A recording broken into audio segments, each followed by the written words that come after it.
Hello, viewers. I'm really delighted to have this conversation with Dr. Akbar Ahmed, who needs no introduction due to his eminent work and his stature within the scholars of Islam and contemporary Islam and Muslims. So we are this afternoon. We are trying to explore how and what inspired him to write his new book, which is a major, contribution to the study of the golden age of Islam, what Dr. Akbar Ahmed calls it. The book is entitled "The Flying Man: Aristotle and the Philosophers of the Golden Age of Islam." Welcome, Dr. Saab. Great to see you again. Raza, thank you so much. It's an honor to be on your program. I know how busy you are and what great contribution you're making to the understanding and playing the role of an ambassador between the cultures of the West and the cultures of the Muslim world. So thank you so much. Thank you, Dr. Saab. That is, in fact, what we are going to talk about because your books, your study of contemporary Muslims as well as digging up the great Jews of Islamic past, is something most valuable. And so, could you tell us a bit about your new book and sort of what led you to come up with this volume? Well, Raza, it was an escape for me. I wrote it over the last months of the last year and into the early months of this year. So these are the months of the pandemic. And it was a very gloomy period. If you remember, there's all kinds of law and order problems. George Floyd had been brutally killed on our television screens. You had the Capitol riot, the attack on the Capitol building. It really was a very gloomy period for me personally because it was also the lockdown. And this study allowed me an escape. Some people went jogging, some people took up bodybuilding in their house, some people took to the treadmill.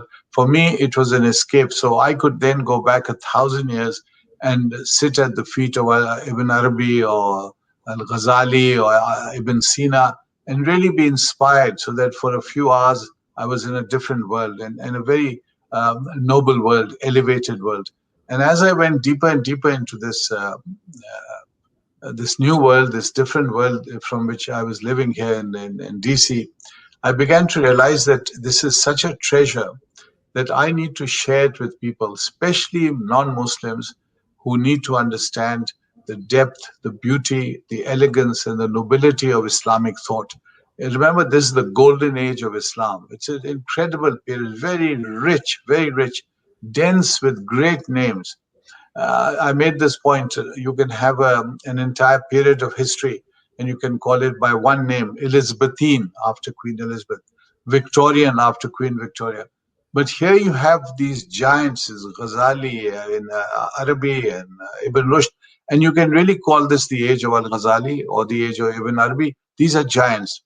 The second point to note here as I was traveling in that world was that this world of the past, the golden age, was basically a Muslim world. And that hits you. I mean, to me as a Muslim scholar and seeing what's happening in the world today where Muslims seem to be helpless, bebas, as we say in Urdu, victims, whether they're in East Asia or South Asia or the Middle East.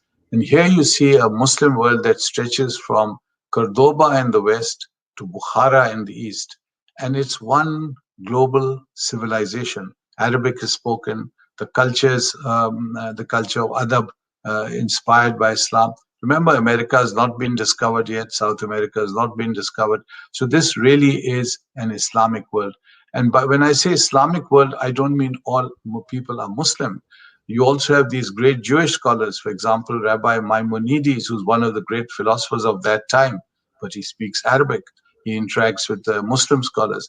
You have Thomas Aquinas, Saint Thomas Aquinas, who's so influenced by Ibn Rushd that he quotes Ibn Rushd 503 times. I mean, just think of this impact. So there was this great interflow of these ideas. So my purpose was to try to write a book as a kind of overview. Remember, they're great books, great biographies of these scholars, but I wanted an overview where the non-Muslim could very quickly look at it and say, "Oh, I've learned this about this period of history. And now I understand that when people say Muslims are against knowledge, Muslims are barbaric, Muslims haven't achieved anything in history, that's not correct. And secondly, my second target was the young Muslim, the new generation, who may or may not know so much about that part of history because they're living in this generation, 21st century, and very often then they go back to early Islam and they skip this middle period. And I wanted to show that there was this very rich, very fertile period of history, which is well worth exploring for scholars and the young generation. Ji, so Dr. Saab, I think for our viewers, maybe you can elaborate a little bit and about the golden age of Islam that you call often, and you refer to it in your works, earlier works as well. So roughly, how long was this, and where was it, and what were the distinctive features of this age? Yes, it was, I would say, roughly from the time of Harun al-Rashid when he becomes the Caliph of Islam in Baghdad, 9th century. And it lasted and it ended, it began in Baghdad in a sense, and it ended in Baghdad in 1258 when the Mongols hit it like atomic bombs. Literally, they destroyed the city, destroyed the libraries, the books, destroyed the very basis of that civilization. Now, between this period, which is a fairly long period of history, you have libraries, scholars, tremendous versatility, intellectual ferment. Let me give you one example. Cordoba, on the western side of this Muslim world that I'm talking about, is the capital of Andalusia. And Raza, think of it. Cordoba then is the largest city of Europe. I mean, it's mind-boggling. It is in Paris. It is in London. London and Paris don't even have universities then. It is Cordoba. And Cordoba's libraries are mind-blowing. You have 93 libraries in Cordoba. And the largest library, which belongs to the Caliph, has 600,000 manuscripts. When the largest library in Europe at that time, which was in Switzerland, had 600 books. So 600,000 versus 600. Now, again, these libraries, the scholarship encouraged Muslims, Jews, Christians, and it really created an ethos that I call the ilm ethos. It encouraged scholarship. So rulers would respect you irrespective of your religion. For example, Roger II of Sicily, another great ruler, not Muslim, Christian ruler, but he had great respect for learning. And his chief advisor was Idrisi.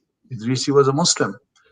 And he respected Idrisi so much that he would not sit on the throne until Idrisi had taken his seat.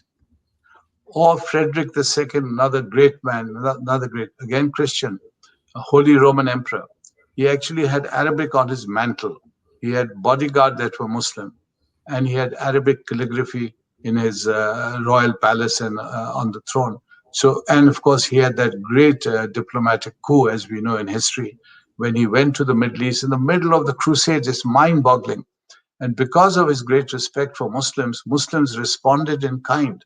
Because you cannot continue to kill people and suppress people and expect them to love you. But you can expect them to respond with kindness if you show them kindness and respect. And this is what Frederick II did. And the king of Egypt, then Kamel, respected him so much that they said, "What are we fighting for? For Jerusalem?" Frederick said, "What do you want? If you give me Jerusalem, what would you want in order for me to keep Jerusalem so I can say I've got Jerusalem?" And the Crusades are over. And he said access to the holy places for both the Muslims and the Jews is very important for us to notice what the Caliph wanted from him. He said, "Fine, this is all done. It's yours. It's much as yours as it is mine. Let us end the fighting." So this was such a great diplomatic coup that, again, I'm surprised it's not taught in the foreign service academies in the world, because you can achieve tremendous and solve great problems by this kind of personal diplomacy. So it was a period of course, there was treachery and killing and murder and strife, which is very common in human society. But there was overall also this idea of ilm and knowledge and promoting science. And I don't have to tell you, Raza, that that period produced some of the greatest intellectuals of Europe. So that if you look at the stars and the planets, a vast number of them have Arabic names because they were discovered by Muslims. If you look at the stars, Ibn Rushd, I mentioned him, there's a crater on the moon named after. There's a crater on the moon named after Ibn Firnas, who's the first man to fly. He actually flew. Again, Cordoba, scholar, mathematician, administrator, discoverer, and he wanted to fly. So he put on some wooden wings and jumped off a hill. And they say he flew for about 10 minutes and, of course, crashed. Now, to honor him, today in Spain, if you visit Cordoba, you'll see a bridge which is in the shape of wings, huge wings. And as I said, there's a crater on the moon. So these scholars were again living in that environment of exploration, of intellectual vitality, and they were creating things and making an impact. And of course, Europe, which at that stage had not woken up, was noting this. And we know the story of the scholars coming from Oxford, coming to Andalusia, learning from Andalusia, going back and starting a college, and then very quickly Cambridge followed. So there was a kind of copycat effect also taking place where Europe began to pick up these, what you would call the secrets of the golden age of Islam. And now the tragedy is, I've talked about this golden age with such enthusiasm. Yet, when I was doing my study, because this is based on this bigger study that I did, the quartet for the Brookings Press, that I would go to museums, the London Museum, for example, or the museum in Paris or Madrid, and I'd ask them about history, European history, and they would invariably tell me European history goes something like this. There were the Greeks, Greek civilization. They created the Roman civilization. Then we had this period of the Dark Ages, and then came the Renaissance, the Enlightenment, the discovery of America, and we were off to the modern age. So, this whole period, this 1,000 years of the golden age of Islam, has dropped into a hole, into a dark hole, and it's called the Dark Ages of Europe. And I think it's critical that historians, professors, scholars, authors really reintroduce, help us rediscover the golden age of Islam and why it is so important and why it is such a critical link between past and the present, because there would be no Greeks without the Muslims, because it is Ibn Rushd and people like him, not him alone, who spent a lifetime translating Aristotle, Plato, Socrates, not only translating them, but then adding to them in theory, in discussions, in flights of fancy. So you have an incredibly rich fertilization between Greek ideas and Muslim thinking. Yes, Dr. Sab, that's why your work I earlier mentioned is so invaluable because it kind of addresses this huge gap in the body of knowledge, but also is a great response to the erasure of history that has taken place over the centuries. So, about coming back to your more recent work in the link to Aristotle, so can you also elaborate that a bit for our viewers so that they Yes. whets their appetite and they go and actually get the book and read it? Well, Raza, before I do that, let me actually wave the cover of the book. Is it? Can you see Yes, it? it's clear. Yes, Yes, yes, the flying man. So correct. the flying man, of course, comes from the concept, the thought experiment of Ibn Sina. He was a brilliant man. And again, all these scholars were writing 100 books, 200 books. Ibn Arabi is supposed to have written 700, 800 books. I mean, my mind boggles. I mean, I know you write very fast, Raza, and I pride myself on being a fast writer. But 700 books, just think of it. So these scholars were busy. They were working. They were creating. They were producing. And to me, I think their greatest achievement was that they kept this intellectual ferment alive in the Muslim world. Now, personally, I had finished this quartet for Brookings, and the quartet went like this. If you remember Lawrence Durrell, the great novelist who wrote the Alexandria Quartet, and as an undergrad, we all Yes, read Durrell. He's so colorful. And I was fascinated by the idea of looking at the same object from four different points of view. So I said, let me take this problem, quote unquote, of the West and the Muslim world.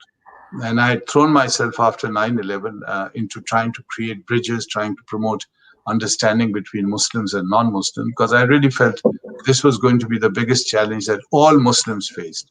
And Muslims are fooling themselves when they say, well, it doesn't have to do with me. Look how nice I am, and how modern I am, and how advanced I am, and everyone loves me.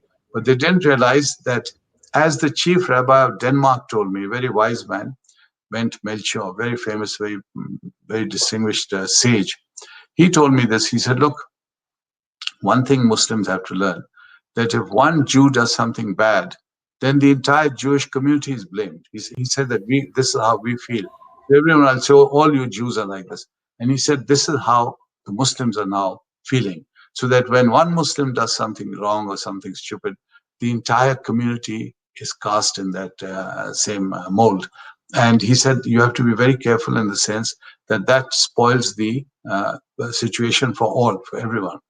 So those are the lessons that we learned as we traveled. And this study, the Flying Man, comes out of uh, these quartet of studies that I conducted from the four corners of the world, literally. So the first one looked at the same problem, the West and the Muslim world, from America's point of view. So I wrote a book called Journey into America. I made a film, a documentary. Then Europe, Journey into Europe, I made a film on that. Then Journey into Islam, and finally The Thistle and the Drone, which is looking at the world and the same problem uh, through the perspective of the tribesmen. And this, Raza, as a scholar, you'll appreciate, is very often overlooked, because people analyze war on terror or the post 9/11 world in terms of what is Delhi saying or Islamabad saying or Cairo saying, not in terms of what the Wazir are saying, what the Masood are saying. And very often the focus of the conflict are these tribes. So there's a lack of understanding of the tribes. There's certainly a lack of sympathy for the tribes. And very often central government treats them shabbily. They try to really, wherever they are, they try to extract their resources to almost in a neo-colonial way, and they treat them with a cultural contempt, and that of course creates a tension, and then you have the war on terror, and you have all the ingredients for an explosion, which is what we saw and are seeing. I think a lot of these peripheral areas are still in trouble. Now, when I finished the last project, Journey into Europe, I was almost led into thinking along these lines that led me to the flying man. And it began with the notion of the flying man itself. It comes from Ibn Sina, who has a thought experiment. And he says, now imagine a man who wears a blindfold.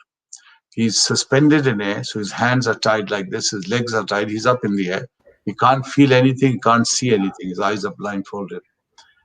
And he, at that moment, still knows that he has something uh, he does not know whether he's got a body or not because he can't feel it, but he knows that he has what could be called a soul. And that, of course, as you know, Raza, is the equivalent of what Descartes, centuries later, would come up with his own famous saying, I think, therefore I am. See, so it's coming from that. So I was fascinated by this thought experiment. And I said to myself, stepping back, again, I'm looking at it as a philosopher, as a scholar, and I'm saying some of the world's great philosophic experiments. There is Plato and the allegory of the cave. Now, this is one of the most famous, as you know, um, experiments, thought experiments of history. And that the prisoner escapes from the cave. They're all used to seeing the shadows on the wall, the fires being lit from behind them. So they're seeing shadows on the wall. And their captors are saying that that is reality. This one prisoner escapes and comes to the top, and he sees the sunshine and the trees and the beautiful view around the vistas up on the surface. And he comes back to try to rescue the other prisoners and tell them, guys, this is not reality. There's a more beautiful reality outside. That is reality. And they don't accept it. They start getting angry, and then they want to beat him up. And in the end, they're violent towards him. So that's the second great experiment, which is famous. And the third, of course, to my mind, the great philosophic intellectual experiment for all of us, history, is that of Nietzsche and the idea of the Übermensch, where Nietzsche argues that we have, as a human species, advanced to a point where we really need to develop our own individual capabilities as human beings, as men and women, so that we enhance our capabilities to the point where we become supermen. And of course, this concept is controversial because, as we know, it was very much misused by the Nazis, and therefore Nietzsche died long before Hitler came to power. But then, in retrospect, Nietzsche was then sort of blamed for this. In fact, that's a caricature of Nietzsche's philosophic thought. So these ideas, I believe, have so much to teach us, these great philosophic ideas. I'm just touching the surface. And in my book, I uh, try to bring out some of these lessons for us through the lives of these great philosophers. For example, Al Ghazali. Now, again, Ghazali is controversial because at a very young age he became like a superstar. Now, think again, Raza. Here's a very interesting fact for you: that this Ghazali, who's in the 30s, he's in early 30s, he is what a British historian of Ghazali described. He's the equivalent of holding the Regius Professor of Divinity at Oxford and being the Archbishop of Canterbury. That's his status. And he's mid 30s. And he gets all the honor and the glamour and the status of this position. But then he realizes that this is empty. This is bureaucracy. It means nothing. The people who are respecting him are really respecting his chair. You know, you've held positions of importance, and you know what that is. So he is very disillusioned. And one day he stands up to speak, and he has these huge audiences, 10,000, 15,000 people come to hear him, and he can't speak. He's had a nervous breakdown. And he just packs up and he says, no, I'm going to find the path myself. And here you have the classic Muslim who's had a breakdown, who leaves everything. You could call this the Buddha model, if you like. And he goes off in search of the truth. And for the next 10 years, he wanders about as a Sufi. He is seen in Damascus sweeping the floors of the mosque. And when he comes back, he does something which is seminal in Islam. He reconciles Sufi thinking, the Sufi stream of Islam, to the Sharia, to orthodox formal Islam. This is a huge achievement. Ibn Arabi, again, a huge figure and a big name for us because he also does something similar. He leaves his very comfortable home in Andalusia and leaves for the East. He comes to the Middle East, the Muslim world, and he wanders about writing his poems, writing his books, giving lectures, and changing people's lives. Again, he was controversial. Why? Because he was a Sufi. He was much more of a Sufi than Ghazali. And his own autobiography and his writings are very honest. They're very, very bold. For example, he points out that he was inspired and he was taught by a female mystic in Andalusia, who was 95 years old and played the tambourine. But she inspired him. And as we know, women have played a very important role in this golden age. Remember, the one of the oldest universities in the world, probably the oldest at Fez, was started by a woman. So women are playing a very critical role in this golden age. And Ibn Arabi, of course, I was fascinated because very early on in his life, he's recounting this himself. He said, I was in Cordoba, we were with friends, we were having dinner and wonderful young men enjoying themselves. And he said, I picked up a glass of wine. And he said, then I heard a voice telling me, calling my name and saying, we did not create you for this. You have a bigger purpose. So, he, he felt very nervous, rattled. He put down the glass and he ran out. And he ended up in the cemetery, in the local cemetery, where he says he saw a vision of the prophets. Jesus came to him, and Jesus made a big impact on him because from then on, he would call Jesus a friend, he would call him a guide. And like Jesus, who Jesus' followers, like St. Francis famously, they gave up their clothes and they gave up their belongings and they went off to search for the truth and search for simplicity and compassion and look for compassion. He followed that path. And of course, the prophet, our own prophet, was his ultimate hero. And the notion of insani kamil, the perfect man, is very much developed by Ibn Arabi. Wahdat al-Wujud. Again, these are concepts that are coming from Ibn Arabi. So I'm just giving you a sense of what these great philosophers were doing and the level they reached. Uh, Ghazali, in particular, he writes after his wanderings, he comes back and he sums it up in his magnum opus, which is called The Revival of the Religious Sciences, Ya Ulum al-Din, The Revival of the Religious Sciences, in 40 volumes. Again, Raza, I want you to think 40 volumes. We haven't written that in our whole life, but that's Yeah. his major book. And they say about this book, and now I'm quoting Sheikh Hakim Murad at Cambridge, who's a great scholar of Ghazali, that he called him a saint. He said he's a saint and probably the greatest Muslim scholar in history.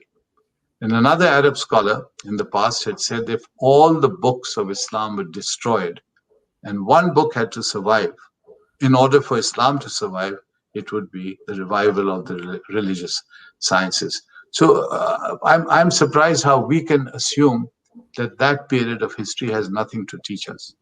And then let me give you another lesson why we need to know about that period. We are living in this very challenging time. You've got COVID, you've got what's happening in the Middle East right now. You have so many challenges that the Muslim world faces. Every time you open the television, you have some crisis, whether it's Myanmar, the Rohingya, Sri Lanka, wherever you see Kashmir, you have problems of the Muslims. And then I said, how do we survive in this? And here are the lessons for us, Raza. Because Rumi and Ibn Arabi, remember this, are at the heart of the Muslim world, this vast Muslim world that I pointed out from Cordoba to Bukhara. They are at the heart of this. And what is hitting this world? From the east come wave upon wave of the Crusaders. From the west, from the east comes the wave upon wave of the Mongols. And Hmm. the Muslim world is being hammered from both, and not just hammered. I mean, this is literally like what's happening in the Middle East. You've got this hammering going on, and Rumi's family has to escape from what is Afghanistan into Persia, then into Turkey, because they're right ahead of the Mongols who are right behind them. So, in that turmoil, in that chaos, in that violence, they give us a path, they give us a model of how to cope with this very violent, changing world. And how to cope is really to develop your inner self. This is what the Buddhists say, this is what Confucius says, this is what all the great religions, whether it's Hinduism or Buddhism, they all say, look inside you and develop inside. And this is exactly what they teach us, that you must develop a sense of balance, of qanaat, of compassion, of really understanding the world as something that's created and which is beyond you. You can't sit and say that, okay, I'm going to be worried and therefore God will do something. God may or may not do something, but that does not mean that your faith in your tradition, in your religion, in your belief in God weakens. That is a very clear cut instruction that we have from the divine. So if Ibn Arabi could survive, if Rumi could survive, then certainly we could also take lessons and develop ourselves in a way that we're able to sustain the blows that this world is inflicting on us at this stage in history, which is a difficult time. But again, we can learn from these great masters, the great philosophers of the Muslim world. And I must point out one. I had mentioned, Raza, that the interaction here, and this is another great aspect of this study of mine, that the interfaith aspect. Very often I'm involved, you're involved with interfaith initiatives. We meet, we have a lunch or dinner maybe, and we all go home. But I wanted to show from this book, the little book, and by the way, it is available at Amana Publications, which is the publishers which published Yusuf Ali's great translation of the Holy Quran. That's its claim to fame. It's a very famous translation. I wanted to point out that this was a time when there was so much genuine interfaith interaction that if you read, for example, Rabbi Maimonides, which I have read, and I really admire that man. He's a man of great practicality, common sense. And if you read him and then you read Ibn Rushd, you're going to say, now, wait a minute. Where does Islam stop and where does Judaism begin? It's that much alike. Or if you read St. Thomas Aquinas, I pointed out that he's in fact quoting he's quoting Ibn Rushd and Ghazali, not just Ibn Rushd, but also Ghazali, because they're taking, uh, St. Thomas Aquinas is taking this great conflict within theology between faith and reason. You remember there was a big debate at that time. Even Yes. now, I think you see it Even now, yeah. even now in the villages, you'll see they say some religious scholars will say we don't want science because that's against religion, that's anti-Islam. It is Ibn Rushd who establishes that science, that is reason, these are completely compatible with faith, with the Sharia. This is what he established over a lifetime of work. And this was picked up by St. Thomas Aquinas and all the great scholars. This is, of course, radical. And they accepted it and absorbed it. So these are, again, great lessons for us in our time. I mean, we think this dilemma is over, the problem's over. It isn't. It exists in our time. And I really believe that that time was different in the way Muslims looked at the universe. It was a Muslim world, it was a Muslim language, it was Muslim culture and Muslim values. There was great confidence among the Muslims. So you can see this from the work they were doing.